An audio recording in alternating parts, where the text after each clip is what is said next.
Lost in space and time for over 10,000 years, on a mission they were never meant to return from. They have returned from the horrible secrets of space. They are the Comic Shop. You're listening to The Comic Shop Does a Podcast with me, Aaron Fuchsia. And I'm Evan Chartreuse, hoping this is working now. Hi, I'm Martin Turquoise. Turquoise. I I left the back door open when I went to go reset all the router and everything. Because, of course, we set everything up. We do some test streaming. I'm going to turn the volume up just a little bit. I'm going to turn the volume up my headphones just a little bit. Ooh. Is that okay? Is it too loud? Is it too crispy? No, Do you like it? It's quite good. It's good for your ears.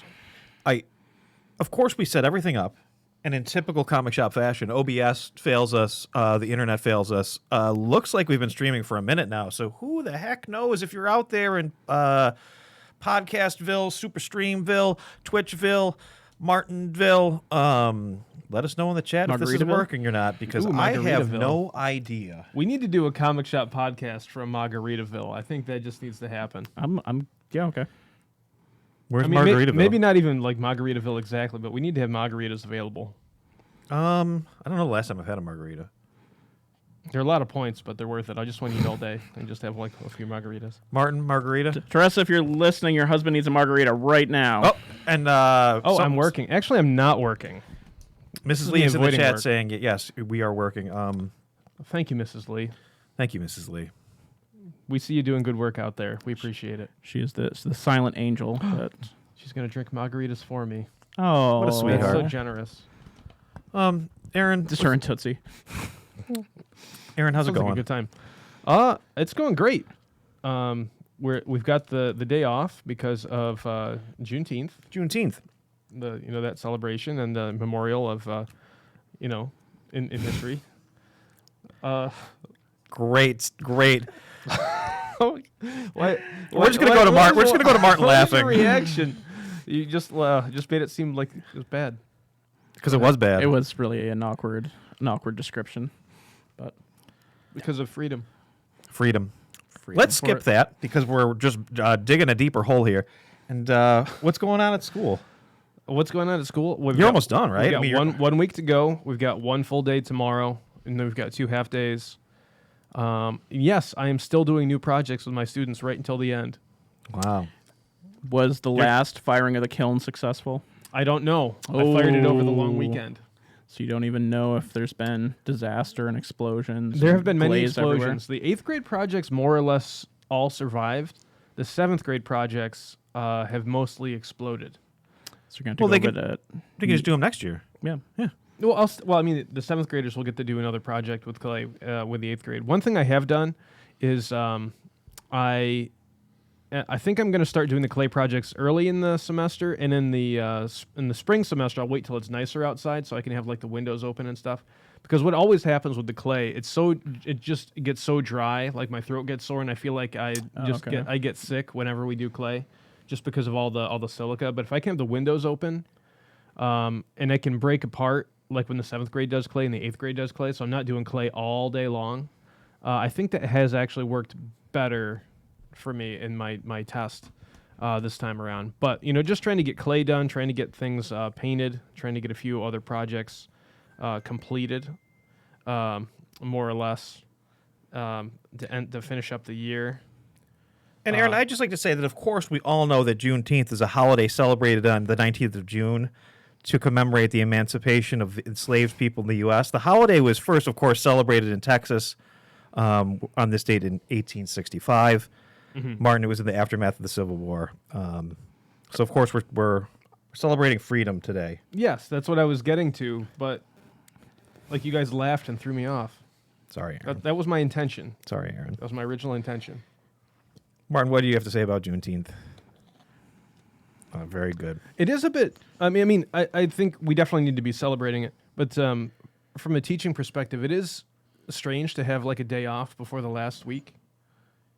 Yeah, it must totally kill any momentum, which is why I wouldn't give any projects the last week. I feel like, Well, I'd like to have, because as soon as you take your foot off the gas pedal of having structure in your classroom, you're just inviting danger. And everybody knows the Unto comic shop yourself. is all about structure. Structure, organization, hitting those Well, marks, Well, there's less moving parts, sobbing. moving people in this operation than there is in a typical day.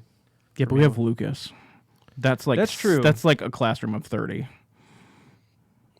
Yeah. You think? Maybe 28. I'll give you 28. 28. I'll go as low as 28. Okay. Speaking of which, Lucas is not here tonight. Thank you. A round of applause.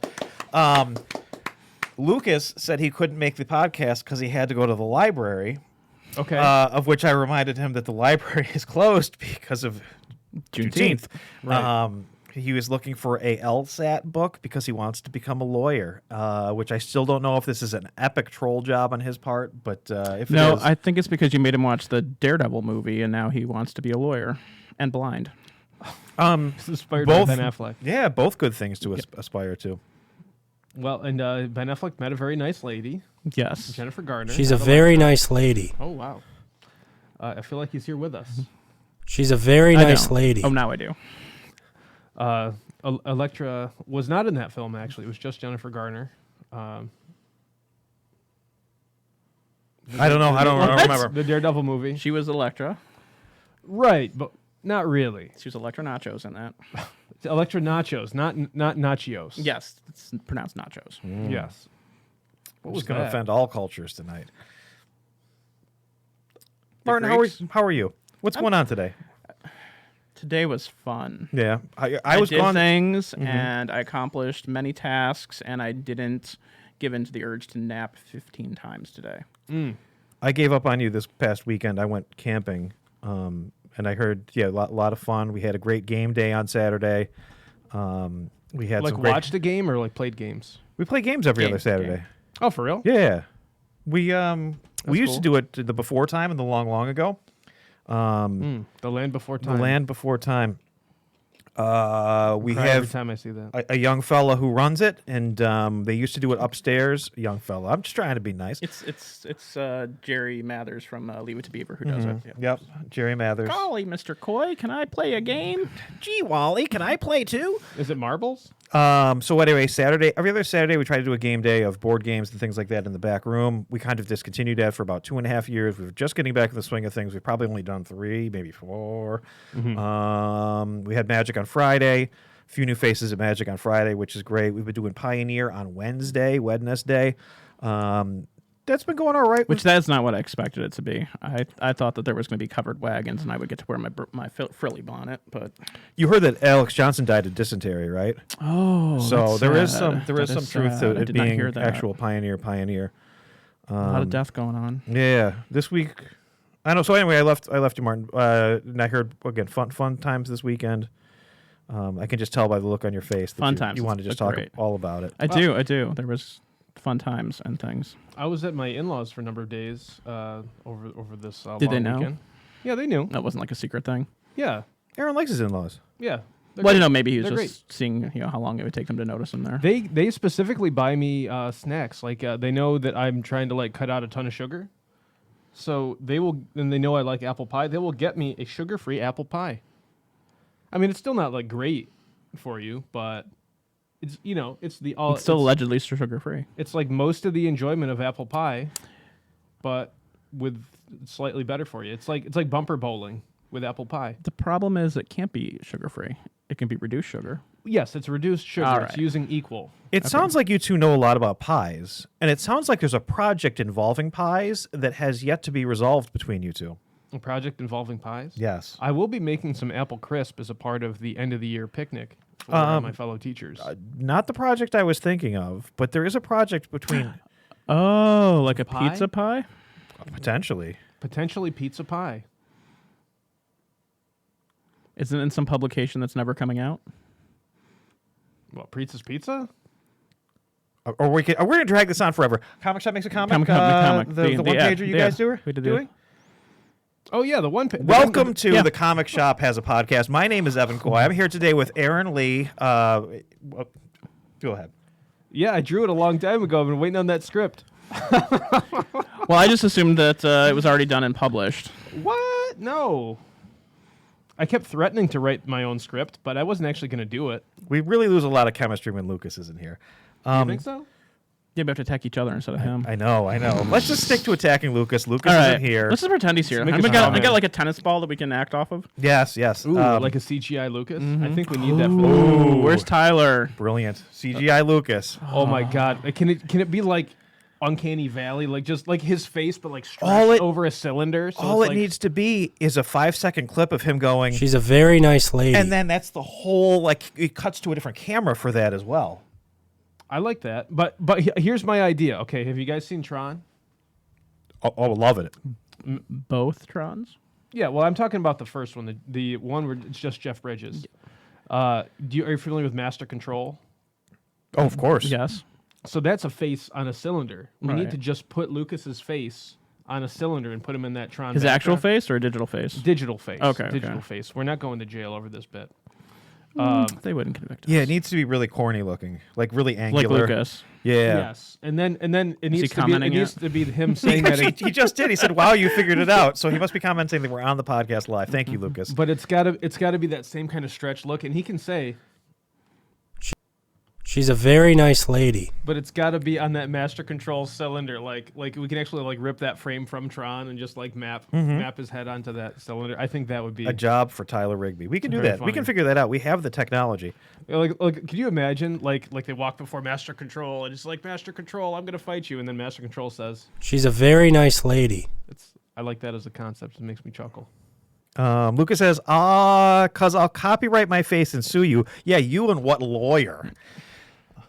Because Lucas wants to be a lawyer. That's the whole joke. We're here tonight To celebrate lawyers everywhere. to celebrate lawyers everywhere and also talk about a little bit of Tim Sale. This one's for you, lawyers. Tim Sale, of course, passed away last week. I believe it was last Wednesday.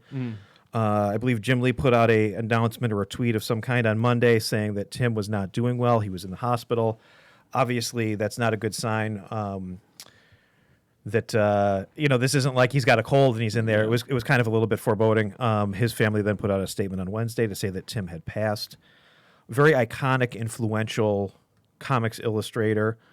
We've all kind of been talking about him. A different style, certainly, that sometimes I think maybe we're not super crazy about. But I think there's a lot of positive, and he was associated with so many different iconic projects, especially with Jeff Loeb. Starting off doing, not starting off doing, he did some other independent work that I He's don't been working quite... since like 1983. Is he really? Yeah. That early? Yep. Wow. I mean, I guess he was 66 years old, so 83, you're what? I can't do the math. You're in your 20s, Comic early shop, we don't do 20s. math here. That's right. A phenomenal talent. His page layout and design surely like influenced a lot of people. And the pacing and mood of Yep. the stuff that he does is The way he Remarkable. set a scene and things like that. Where again, sometimes maybe a face didn't agree with me. Sometimes maybe a body didn't agree with me. But like overall, Yep.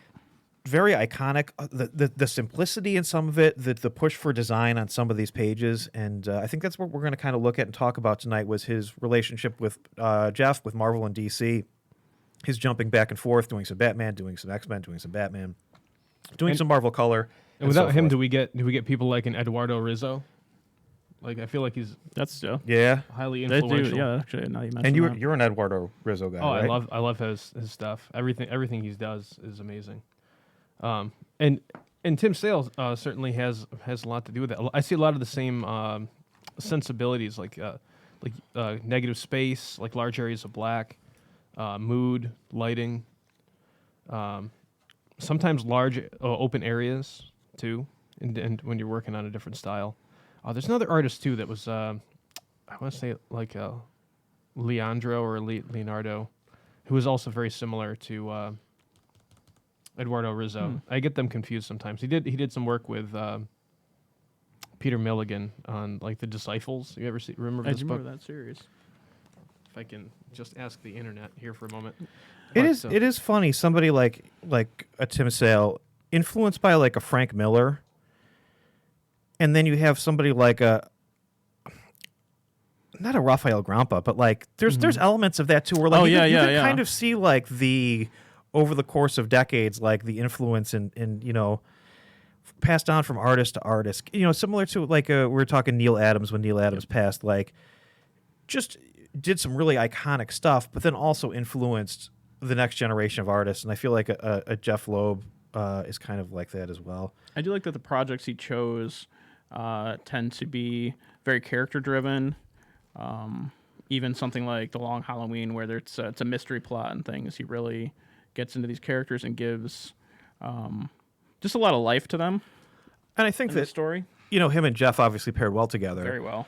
But I think that the artist is still responsible for bringing that good story to light, and I do think that what the pacing, the mood, the setting. I think we talked about how good Gotham looks and how that becomes kind of a very strong character in the stuff that he does. Also, like in Superman for All Seasons, Leandro Fernandez is the other artist I was thinking of, who did The Discipline with Peter Milligan. okay. Yeah, and like Superman for All Seasons, you get the shots of like Metropolis and Smallville, but it really plays well in Smallville. Oh my gosh, that book is beautiful. It is actually. Do we want to to talk about Superman? Actually, Martin, do you want to read a little bit of background? Do you want me to read a little bit of background? It's up to you. You can do that to lead in. Somebody. Hey, Alex. Alex is in the chat there. He posted Tin Cup, our D&D mascot. Excellent. Do you want me to read it? Do you want to read? Yeah, you can read it. Yeah. Okay. So we're just going to read a little Wikipedia then to give us a little bit of background. He was actually born May 1st, 1956 in Ithaca, New real? York. Yeah, Ithaca, New I didn't know York. that either. Whoa. But he wasn't. Yeah, for 6 years. Yeah, he was. It was only a handful of years. I wasn't sure how long, but Martin did We can correct still me there. count him. Absolutely. Yes, He's yeah, one yeah, it's ours. Central New York guy. Wow, that's cool. He was an American Eisner-winning comics artist, best known for his work on the DC Comics characters Batman and Superman, and for influencing depictions of the Caped Crusader in numerous films. He's primarily known for his collaborations with writer Jeff Loeb.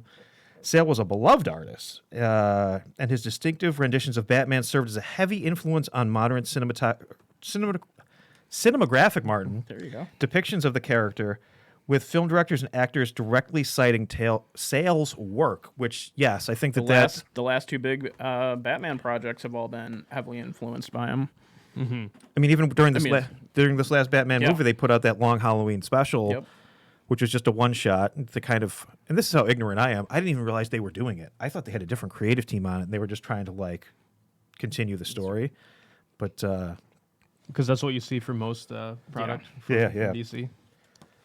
Sale amassed a wide variety of interior and cover art for both Marvel and DC. His artwork was used as a critical story point in the early TV series, or in the TV series Heroes. What Yeah. did he do with Heroes? Here, Oh, he Jeff was. Loeb. He was. Oh, well, Jeff Loeb was brought writing, him in. yeah. He did all the artwork that one of the characters did a lot of drawings.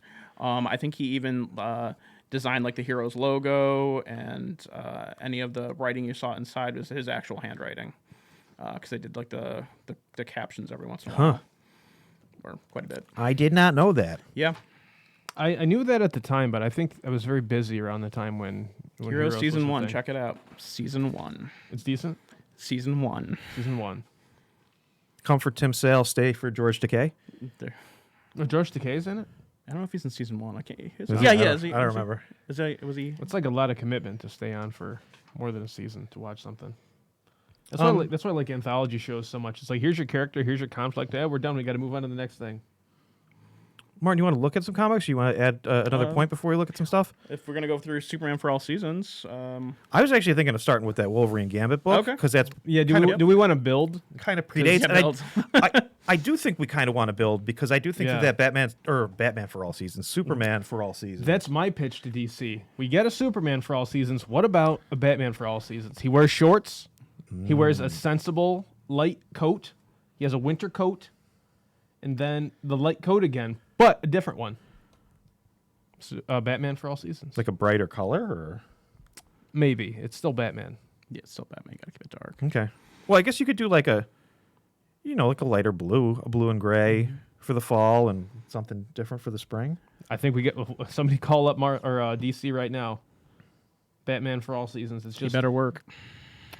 Work it, oh girl. So in the 1990s, Marvel had a property called the X-Men, and they enjoyed doing a million bajillion miniseries. And they got some pretty talented people before they were like widely known to work on these, and most of them are interesting.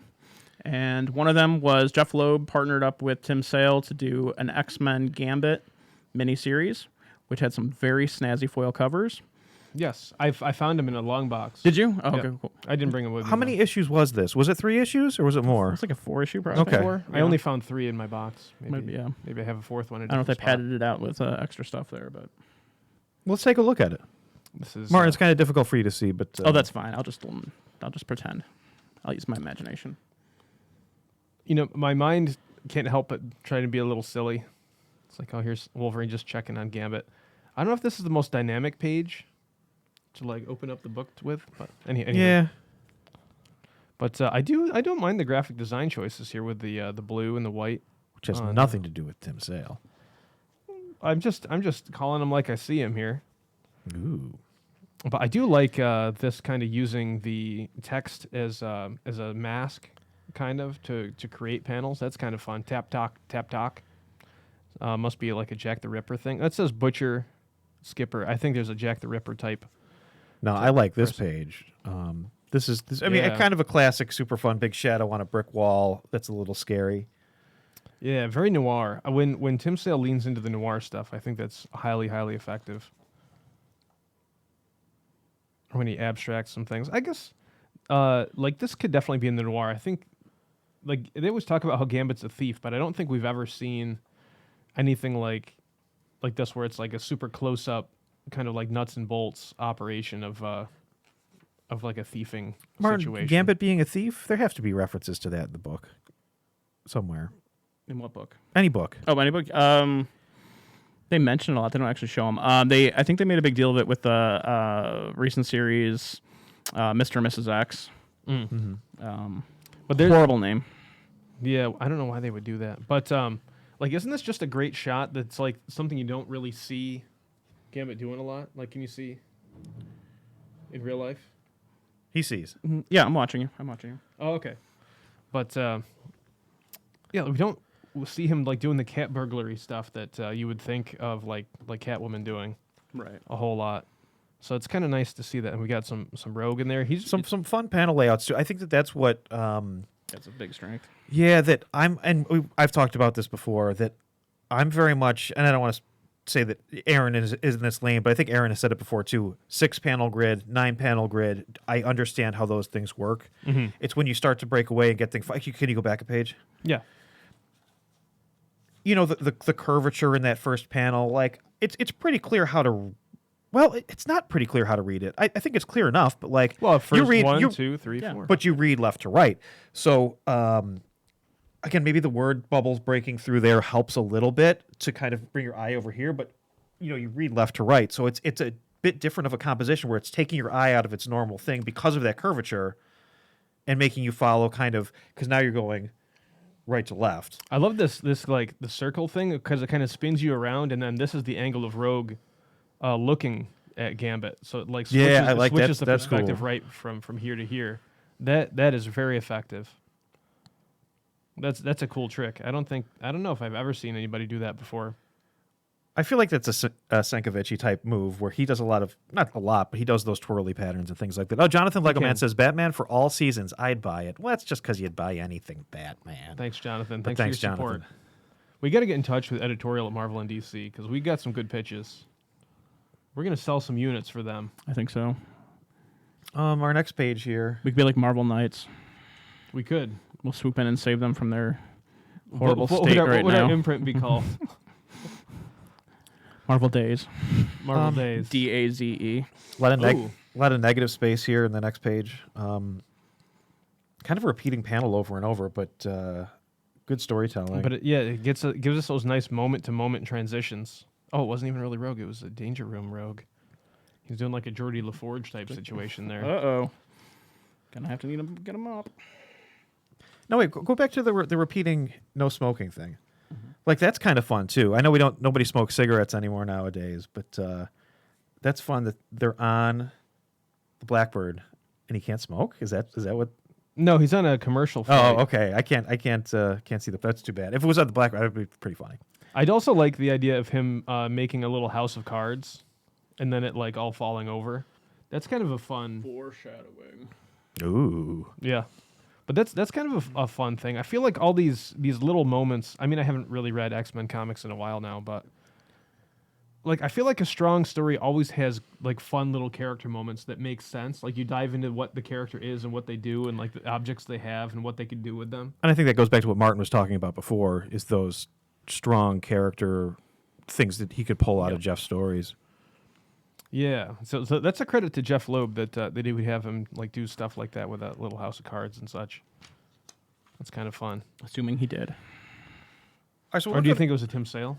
I have no idea. Yeah, It could be. Well, it could have been, you know, It's because 90s collaboration, so it's less Marvel. rigid than Marvel method. we were still doing it the Stan Lee method.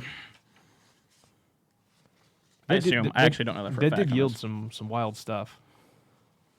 And it was interesting. Like I feel like there was there's a lot of these different guys like Tim Sale and Jay Lee, and like the Kuberts and stuff who were kind of all in the mixer. Who would like if you did like a issue 300 of X-Men, like they would all get like a couple pages just to get the deadline going. And at the time you could probably be like, oh well, they're kind of similar because they know each other and they do similar things, but they're pretty diverse in style. Like looking back, it's kind of wild that you could have page to page and some of those things be so drastically different but be the same story. A lot of times the same characters moment to moment. Mm-hmm. But like the great motion here with this motorcycle, like going down the page. Again, though, well, but yeah, you go back up to the top when you start reading the right hand stack. So it does. It's just an unconventional panel out, even with that one leaf sticking above. It moves your eye around the whole page, and I think he's very good at that. But also still keeping the story coherent. I think this is Ma and Pa Kent. We're going to see some other cameos from DC characters throughout this.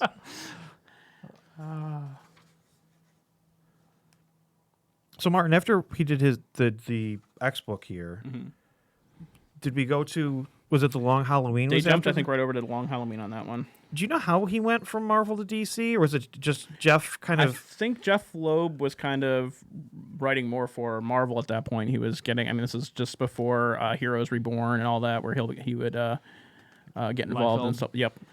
So I'm guessing that Jeff wanted to work with Tim and had him brought over to help him with that. And then when was it? I'm trying to think who the editor was on. It's a great silhouette. Yeah. I mean, Jeff Loeb seemed to have two guys, right, Aaron? He's got two horses in the race. He's got Rob Liefeld and he's got Tim Sale. Which is so interesting that, like, can you pick two more different artists? Very different. I didn't even think about that. Can you pick two more different artists than a Rob Liefeld and a Tim Sale to work with? Very brushy, very kind of like stylized and storytelling and moody. Yeah, they had worked together on the Batman Haunted. Is that what we call it now? Yeah, because I think it was like we said it was like the three one shots. I Yep. think that they did together that they packaged as Batman And Haunted. It was really well received, and Archie Goodwin, great old time DC guy, approached them at Comic-Con and it's like, we want you guys to do something more substantial with it, with his style. And so that is where Long Halloween started. Mark Waid had some points about, this year one thing would be a great idea to expand on that, to pull the Harvey Dent origin in there, to get that whole, the Commissioner Gordon, Batman, Harvey Dent tragedy of friendship there. And obviously, again, that whole series translated into a lot of movie stuff and had some really long legs in terms of its legacy. And that was 1995, 6? It was 95, Now, 96. What year is a Wolverine book here? Wolverine Gambit was 95? Okay. Yep. So right in that same Yep, time they frame. jumped right from project Did to you project. guys read this stuff when you were kids? And actually, Aaron, I know the answer because we talked about this earlier. Yeah. You said you had a couple copies of this book. Were you into any of the Tim Sale, Jeff Loeb I stuff? have some of that in my collection. I was just an X-Men Marvel zombie at the time, so I would buy it. Not for either of those people. It had Wolverine in the title and it was 1995. Yep. So like I tell you what I wanted to do for this that I totally forgot about. I really wanted to dig through some of those wizards in the back and find some See if we articles can- I about thought this of it because this afternoon. I feel like it's an art style that's slightly different to me. Like I was not a Rob Liefeld guy, but that image style gravitated more towards me. It wasn't until I really became a comics geek when I was like maybe like 17, 18, 19 that I had heard all of this stuff in Wizard, and I started to go back and discover it, like the Superman for All Seasons, Long Halloween. I wasn't really a DC guy. And then the appreciation for, okay, it doesn't need to be an image splashy style. You could have great storytelling and fun stories with this style that's a little bit more, not minimalistic, but like more design heavy, more creative, Still more character driven. splash-pagey. Yeah, yeah. But you'd have to especially be that for a Marvel book. Do we want to take a Yeah. look at something else, or do you want to take a look at? Let's take a look at the. I know we're going to jump out of order here, but Very graphic designy on look on that spread. ooh, actually, the cop cars I love too. Very simple, but very Very stylized. Whoa, Wolverine, what are you doing? big torso on Wolvie there. Well, that was the commonality between Tim Sale and Rob Liefeld in the mid '90s. Very, But very he has that. large He does. He has torso. that Captain America chest going. It's like how big can we make these torsos? That's very important to them. So Jeff Loeb, large torso man. At the end of the day, what it is. that's What it the is. common That's denominator. Oh, I wanted to shout out this one thing. This thing is I wanted to call out because this Uncanny X-Men annual I actually bought from Fred's News back in the day on the spinner rack, and this feature was in the back, and I really liked like the noirish lighting, attention to lighting in the back. I didn't know that it was Tim Sale back then, but this is the coolest part of that. I don't even remember that. You know? I don't. I remember the cover, but Yeah, there's a wow. backup feature featuring Bishop and his friends there. Literally a cliffhanger, and it's all the Danger Room, right. and then Jubilee at the end coming in to bother him. That's a very simple page for him too. The Right at the end. Right at the end. This If one? you're working on a 12 panel or whatever it is. Yep. 3, 6, 9, 12. yeah, and like just using this block of area to create like the open light. Which it seems like he's done that a lot throughout this book and a lot throughout his career. Those big, strong. Ooh, is Blacks this and whites. unused? Oh, a pinup. I always like to see pinups. X-Men first. Is that a Tim Sale too? Wow, I didn't know that was a Tim Sale.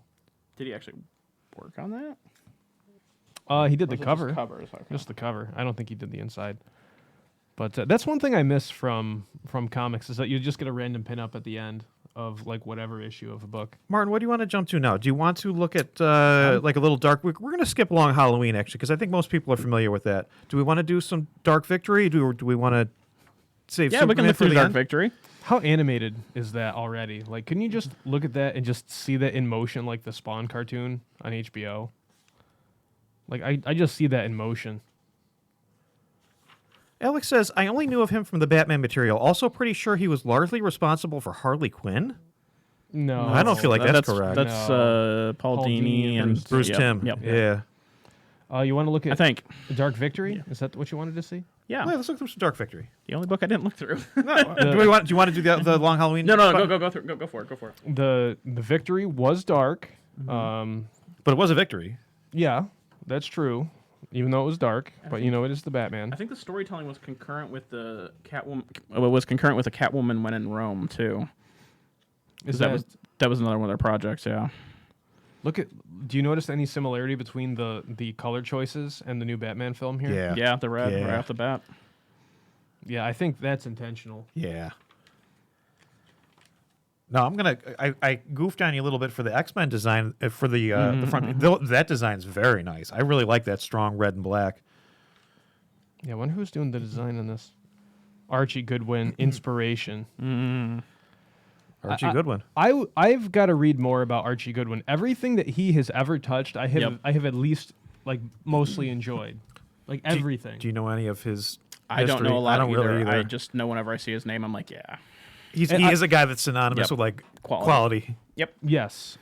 And how do you cultivate that kind of a persona and like that kind of but like the people who worked with him, you mentioned his name and they just gush immediately.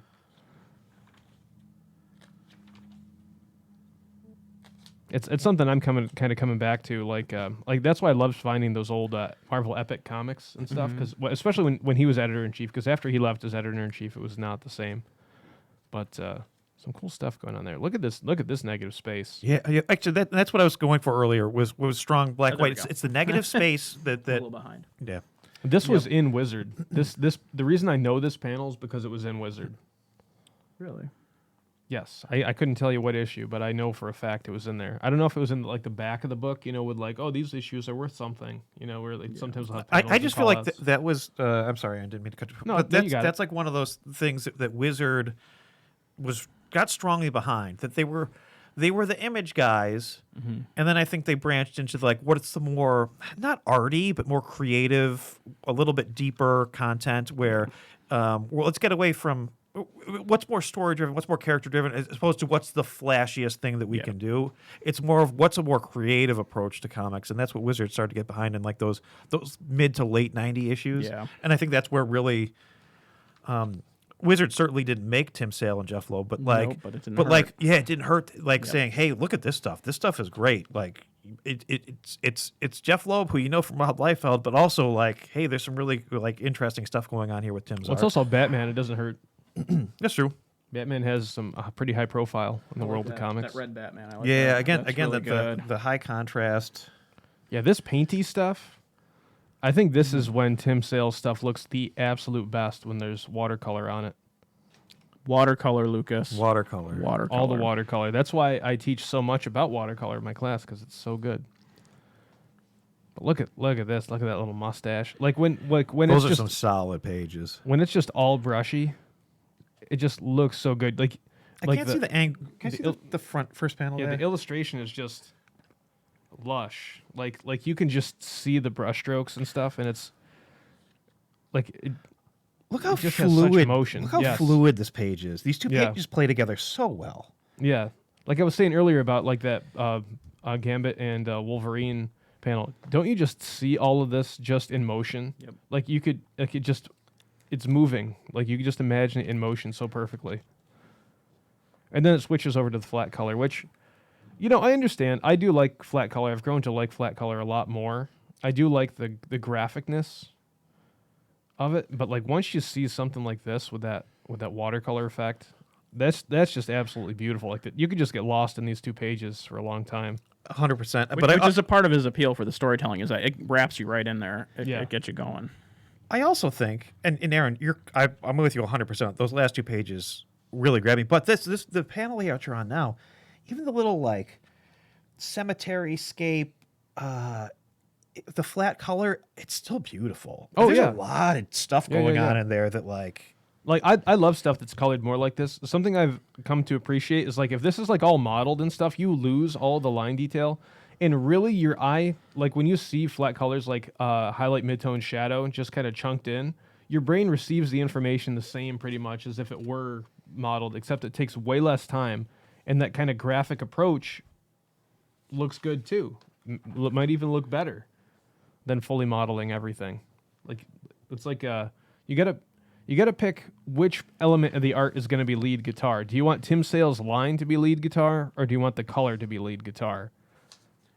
In this case, I want the drawing to play lead guitar in comics. Not all people are into that, but that's my personal taste. I feel like there's like a Jim Lee quote that he Yeah. put out recently in regards to like his storytelling. Yeah, Tim Sale was an amazing artist, draftsman, storyteller. Beyond the taught, I don't know what that word is. Taught? No, the word after it. I don't know either. I'm on the same thing as you now. Yeah. Chiaroscuro? Chiaroscuro. Come on. Chiaroscuro, thank you. What does that mean? The clear dark. It's an Italian term. It just means high contrast. Beyond the gabagool. Yes. That word style, which became his trademark. Tim clearly put a premium on storytelling, clarity, and pacing. Yes. Cherishing emotion above all. His stories were beautifully visceral, nuanced, and evinced deep humanity. Jim Lee's got a vocabulary we didn't know Pull about. out- Tim simply had no use let the for teacher read surface this for you. vanity. I know the word. Where's this word? What word? We're over it. Evinced? Okay. We're over it. Okay, Yeah, we're just going to evinced. move on. Yeah. Martin read that beautifully. I did. I stumbled over only 92% of the Oh, words. God. But yeah, he simply had no use for surface banality, which I think that is quite accurate. I like that, Oh, though. look at these Like, pages. like this is great.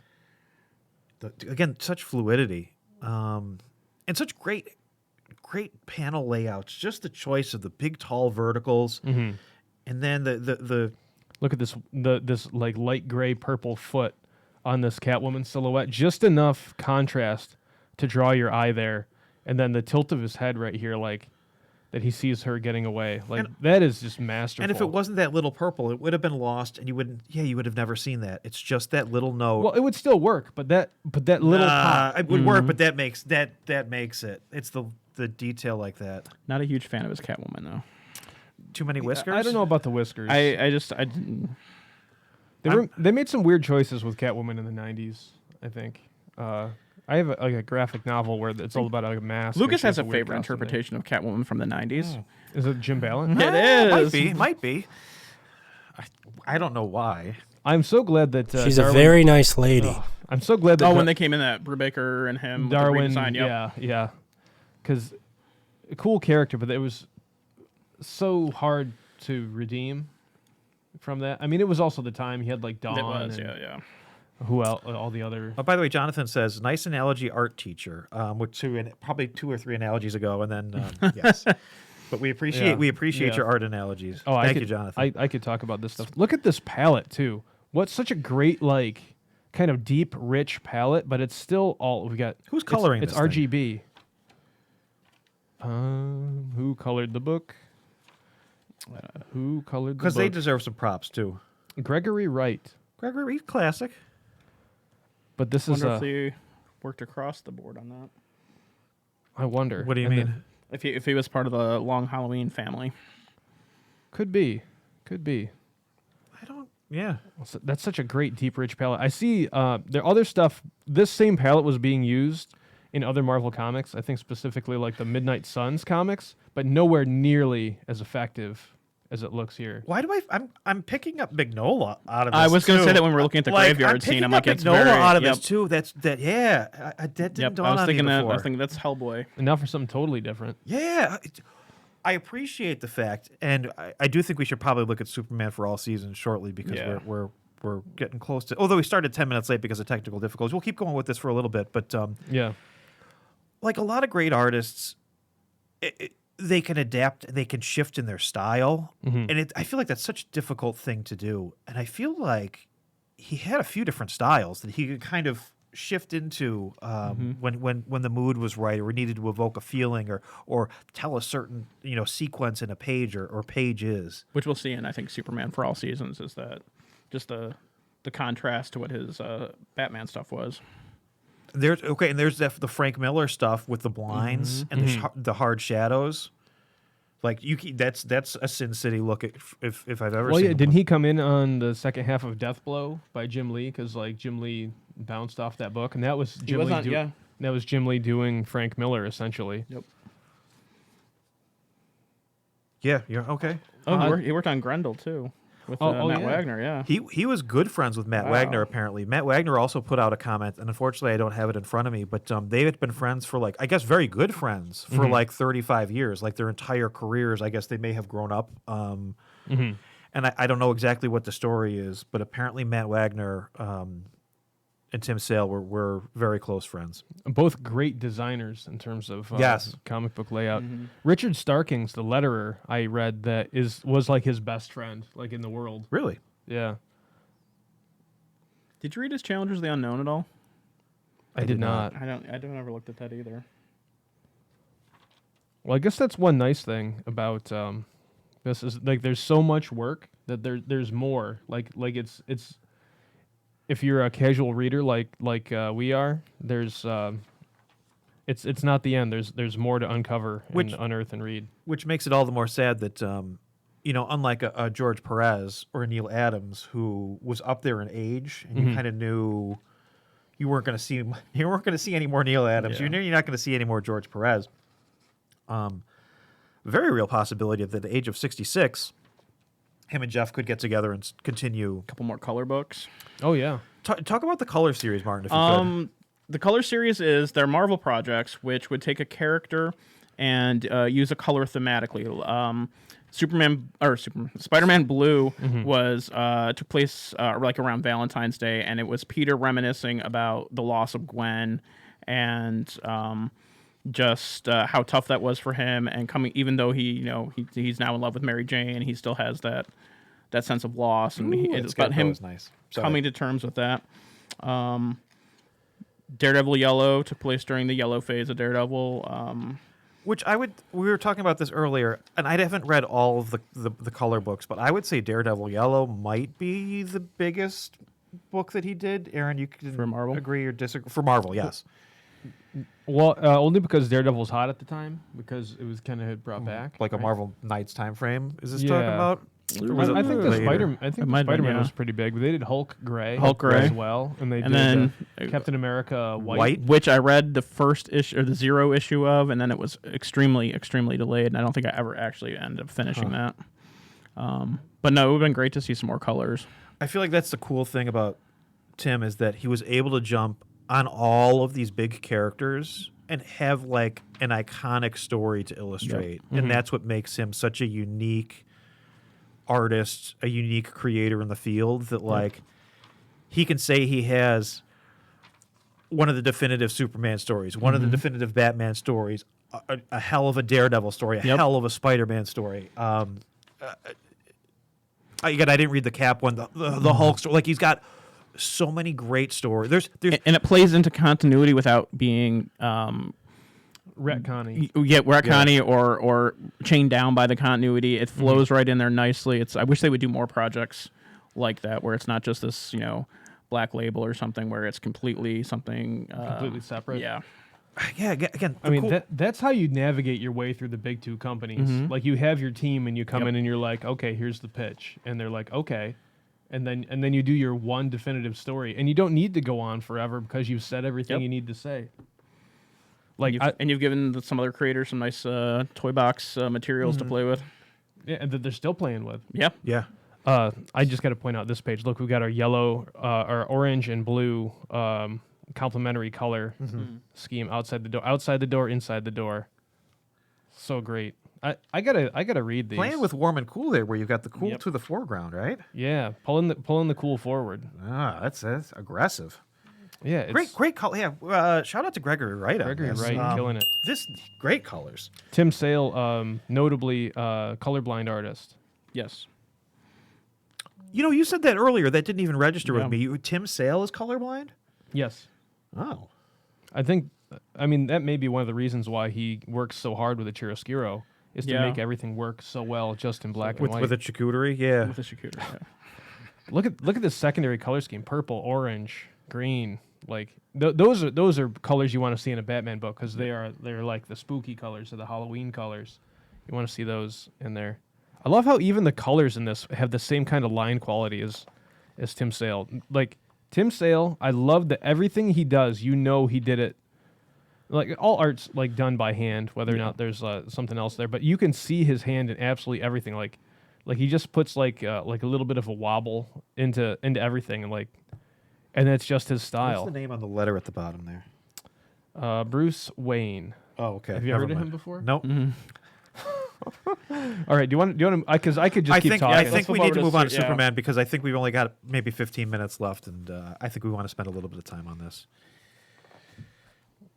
Yeah, just taking a cursory glance through all these different Tim Sale projects, I think that just from looking at this is probably the masterwork that it'll be remembered for all of this, but I think this is the ultimate in terms of Martin, collaborations with Jeff Sale. Martin, do you have anything Jeff- about Jeff Superman Loeb. for all seasons before we start looking at it? It's a pretty good play on. It's not like a retelling of his origin or anything like that. It's playing off that kind of themes of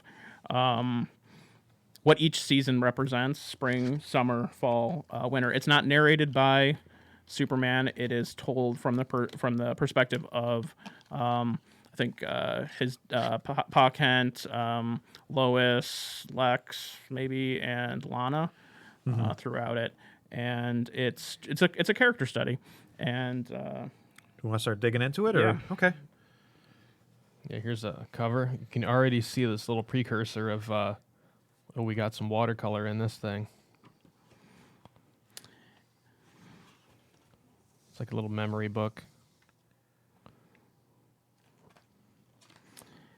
This series in particular was one of the foundations for the establishing of the Smallville TV show, which ran for like 10 seasons and had like 200 episodes.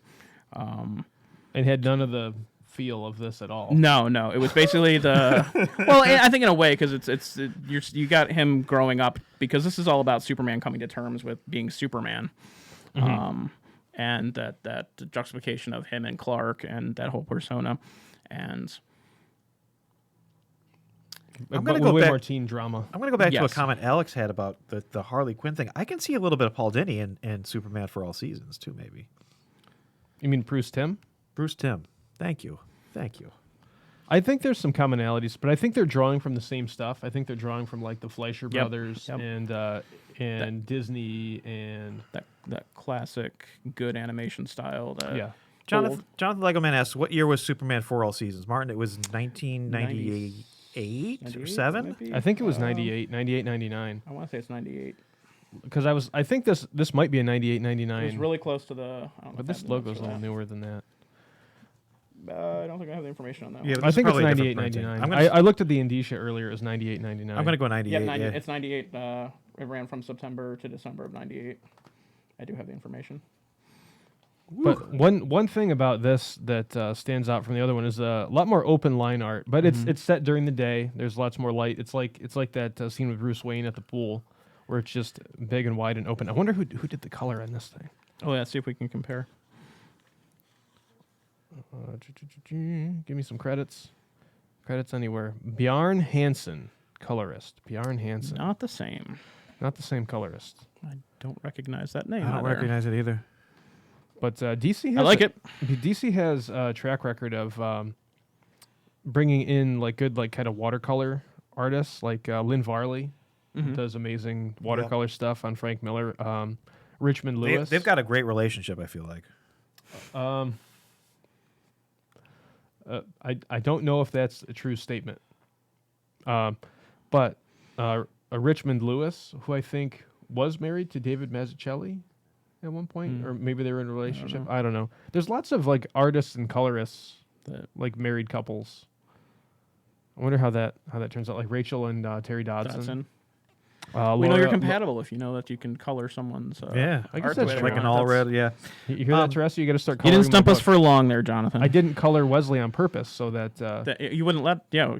She wanted Teresa's to. got to color it. Yeah, you won't let her though. Well, it's not done yet. She's like I want it to be Lucy to your consistent. Ricky, and you're like, no. you Oh, don't I think get that's a to. bad analogy. We don't want to. Bjarne Hansen compare was us a Danish art director, painter, and colorist. He worked a lot as an illustrator for magazines and commercial books.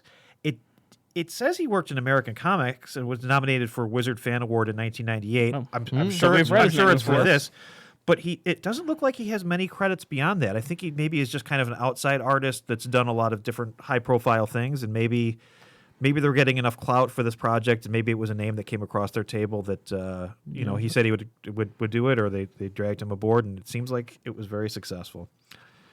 I think because of stuff like this and the Richmond Lewis and the Lynn Varley stuff, I think this is like this style showing up in a popular comic book of the coloring also helped out Jose Villarruba in his stuff and his like I think it's digital but still very much looking like watercolor. I loved his stuff when that first hit the scene because the liquid style of everything being shiny Yeah. and chrome and super vibrant.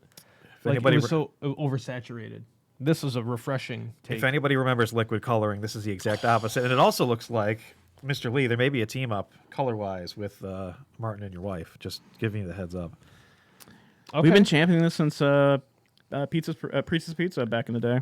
well, you guys could do Available it. at the comic shop. Yeah, 112 Fritz's East Pizza. Bridge Street. The comic shop. The human son of living pizza man must fight evil anchovies with the help of LT Provolone like Judge Judd with the cheese on his head. $10 for the whole story. We're not there yet. Next And there's 10 some 10 great 10 minutes cover, from now. some great cover text on the first issue of that. Oh yeah, Ed Piskor shout out. No, I'm talking about the fact that I gave you your hold the anchovies line or whatever it was. Oh yeah, for issue 1. Yep. Yeah. And that's what happened. All right, And, where are we? and this is totally done with Blue Line method where they had the transparency, I think. Like the line transparency, because you can see the registration is just a teensy tiny bit. What is registration? It's like the line art would need to key down right on the color art perfectly. Like do you see how there is like this little line of like light tan for the leg? It's Yeah, beyond. just barely. Okay. It's beyond.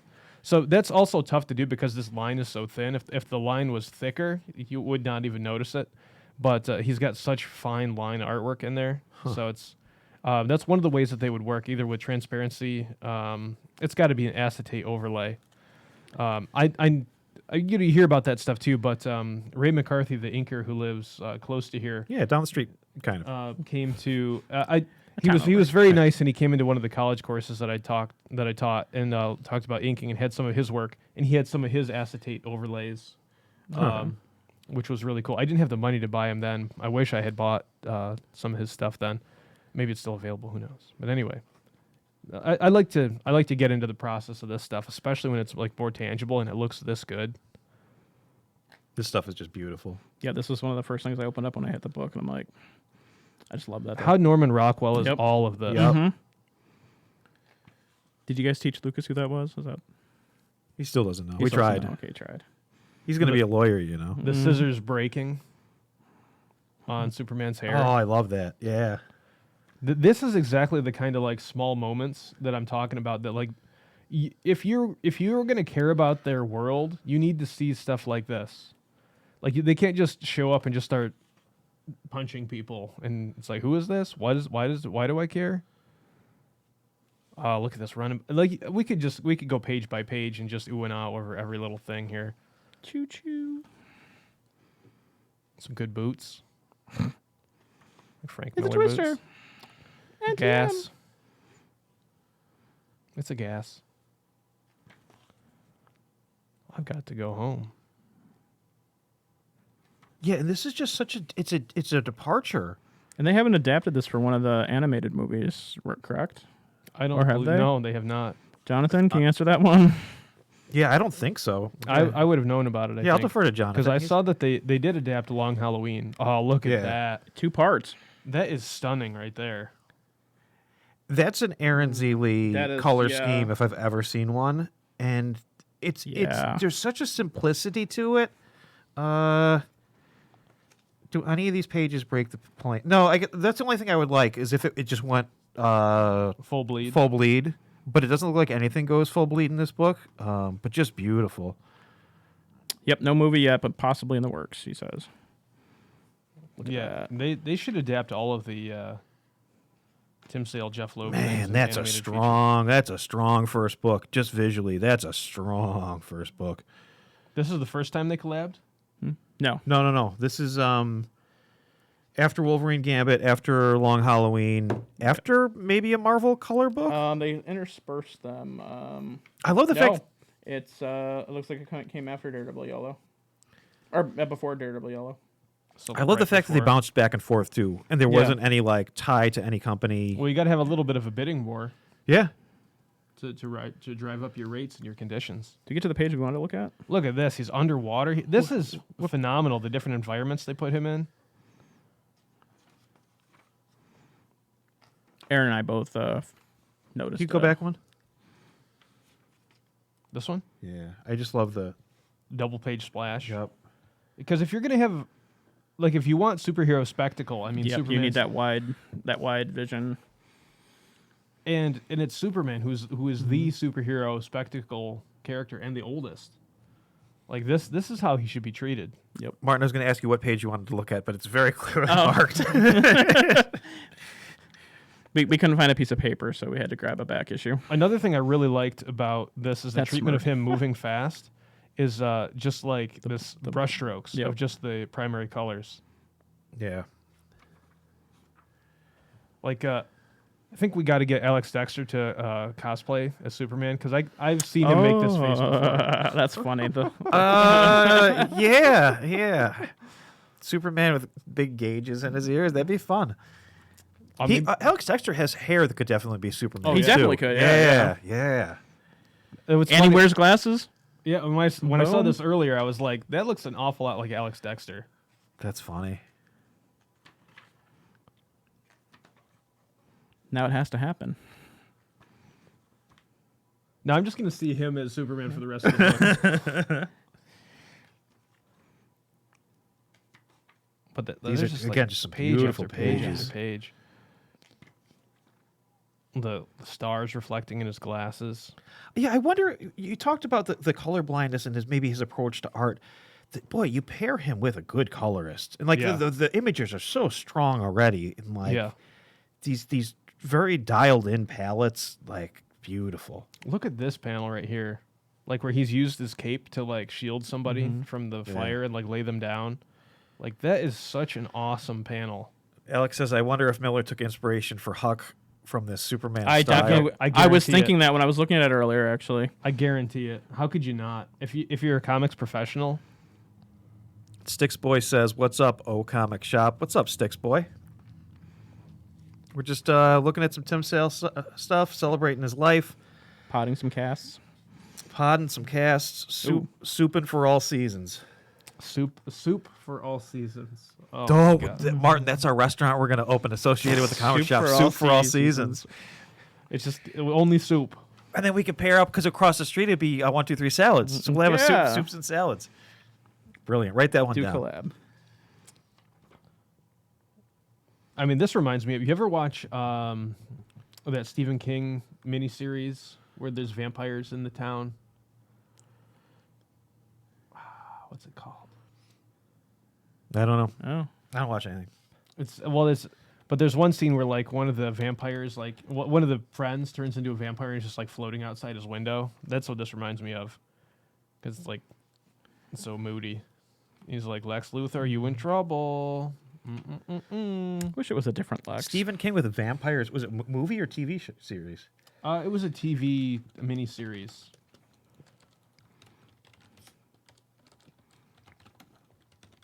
Can't remember what it was called. I like I like his Lois.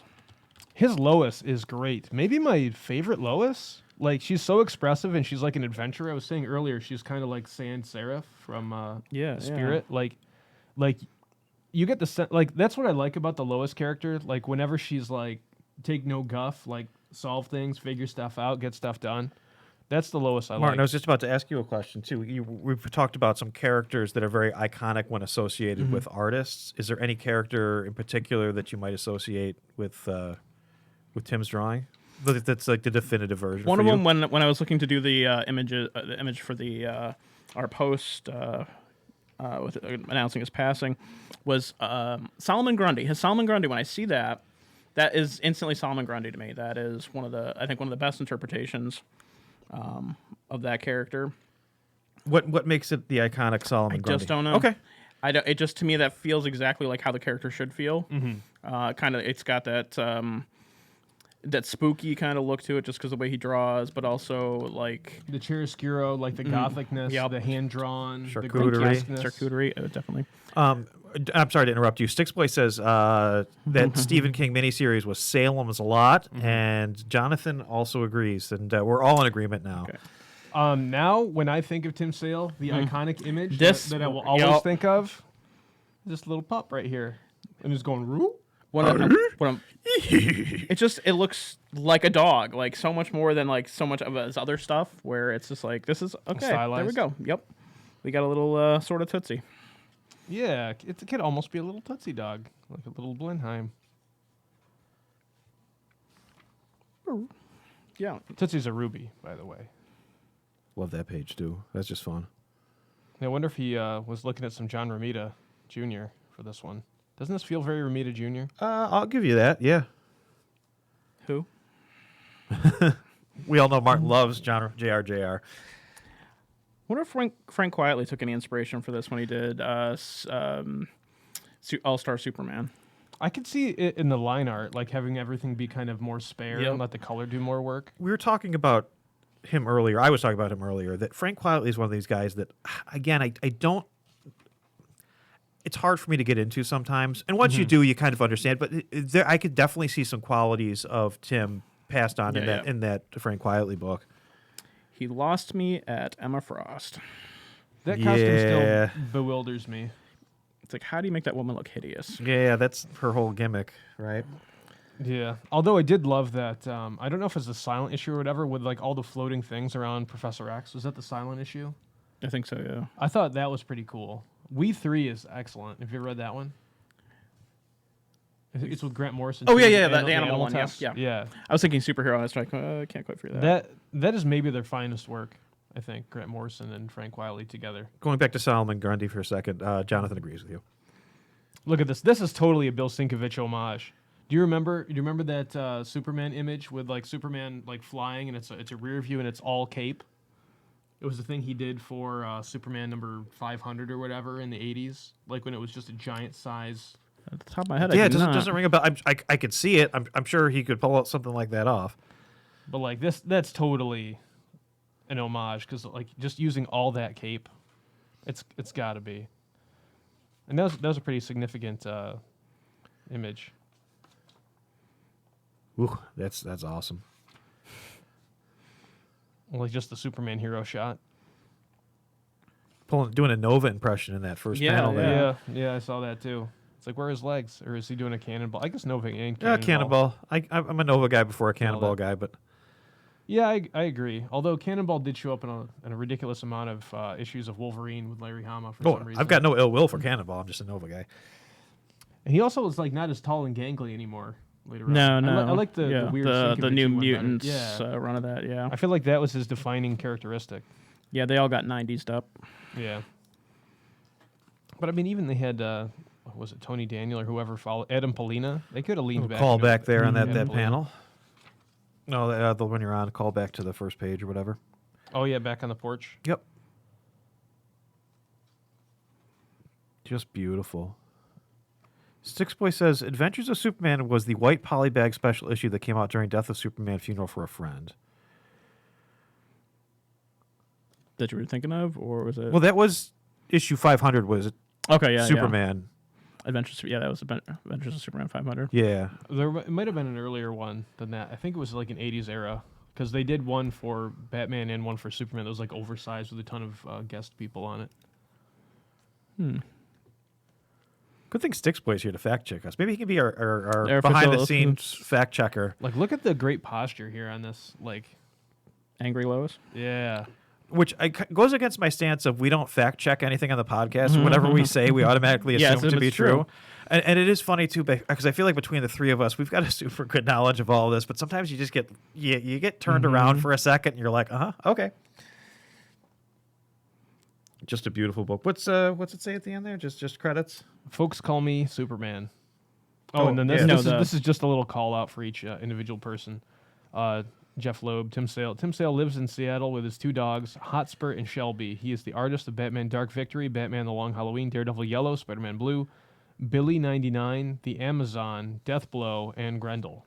And we know exactly what one of his dogs looked like from that page. yeah, but That's it's that gotta is be. It's gotta be. 100% his dog. It's an Aaron move. Oh, yeah, that's definitely going to happen, too. Bjarne Hansen lives in Denmark, working as an illustrator and commercial artist. He earned praise far and wide for his work on Vertigo's House of Secrets. So that's how he kind of got hooked up with DC here.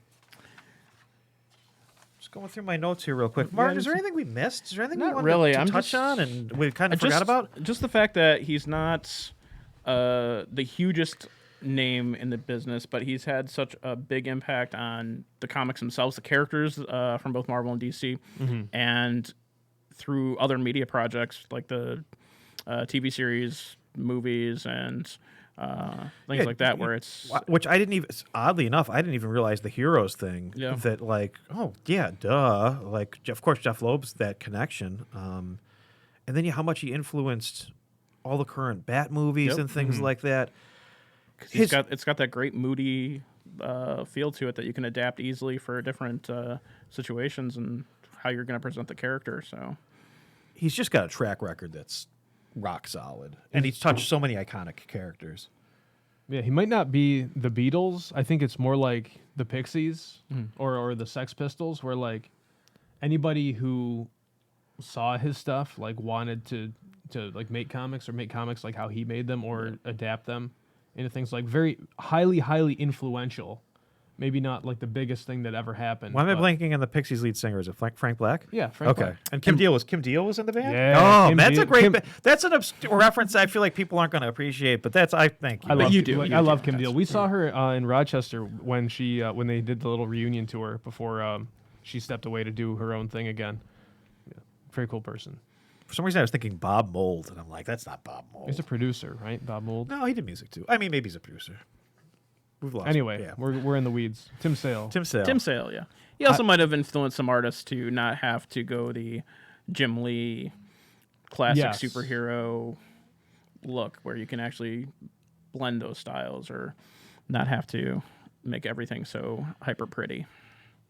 Hyper pretty versus maybe like an over rendered. I feel like Plastic. I feel like the compositions here are hyper pretty, but there's a simplicity to a lot It's of it. not as well. hatched to death. Like Scott Williams didn't come in with his Hunt 102 and go all day and night. I bet And he why you inks his own mad. stuff. I bet why you mad. We're not sure who that is. Says I saw the Pixies a few years ago. Sticks boy says maybe Smashing Pumpkins. They came in and made their mark and left. I think in terms of mood and like moodiness and darkness, I think we can make that that connection. I think that's valid. Despite all our rage, Martin. I was trying to think what we were talking about the other day. We were talking about Smashing Pumpkins. Butterfly Wings was okay. on. You were trying to remember the name of the song. Still just a bat. In a a cage. cage. All right. Is that? Do we have anything else? Yeah, I'm we pretty talked content. out. I'm pretty good too. Aaron, do you want to plug some stuff and take us home? Oh yeah, I'm great at plugging. Or stuff. take us home and plug some stuff. Heyo. You've been listening to the podcast Does a Comic Shop with me, Aaron Z. Lee. And I'm also the creator of several comic books like Pizza's Pizza, The Human Son of a Living Pizza Man Must Fight Evil Anchovies with the help of LT Provolone, who's like Judge Dredd with the cheese on his head. I also have a little zine that's a 30-page horror zine featuring the Creep of the Crop, a rural ghost horror host. 3 separate stories in there. We've got Don't You Dare Touch Daddy's Dollies, Chimes, and the origin of Creep of the Crop. And my Crappie. It's the crappiest. And also, I have my current project, which I've been working my butt off on. When is number 9 coming out? Wesley the Robot. Number 9, maybe October. I don't want to overpromise, but I've been working on it a ton. It's like Iron Giant meets college radio, and it's got interviews with Interpol, The Faint, Ipso Facto, tons of interviews in the back with custom illustrations for all that stuff. Issue 9 is going to be a 60-page blowout with 2 variant covers. It's going to have 3. Who are the variant 3 covers interviews. from? I can't tell you that. I can't. Do you want me It's to a tell you? secret? I can't tell you that. won't. It's not. I won't. It's not released yet. But I'll be happy to talk about that when that's done. And it goes all over the place. Like the most action, the most humor, the most story, the most drama that I've done so far in a comic book is in issue number 9. I'm very excited about it. It's it's definitely the best comic I've ever done. And he's been teasing me that there is a special surprise, something for me in there, and so I'm just There is. very impatient. There now. is. It's a good moment. Just I'm working on it every single day, so I will get it done. Whether it's October or April, it'll get done. I'm going to play a bumper because we haven't played a bumper in a long time. let's do and it. I feel like the world's collapsing, so I want to go back to this one. Is it The Comic Shop, coming to you in 2022. It's the future. All new supply chain It's issues. out of stock again. Increased pricing. More apathy. The Comic Shop, coming to you in 2022. Lucas came back. We didn't think he was going to come back. Lower your expectations. We fixed the fan in the bathroom. The Comic the fan. Shop, coming to you in 2022. We did. It's outdated. It's all about the little things, really. We got a fan. Martin, do you have anything else to add? Just that I really hate that ice cream song in Doctor Strange 2. I don't know Oh, why it was really? there, and I think that it just sullies everything that's going on in the world since then. Hey, to everybody that joined us in chat tonight, thank you so much. We appreciate it. We try to do this every Monday. I almost said Wednesday. Wednesday is New Comic Day. We try to do this every Monday at 6 o'clock. Normally, we have Lucas Brewer here. He's at a library that's closed, trying to become a lawyer tonight. He's breaking into a library right now. So he's an outsider lawyer. shout out to Lucas Brewer. We missed him tonight, and I think that's going to be it. Have a great night, everyone. Godspeed. Bye. See ya.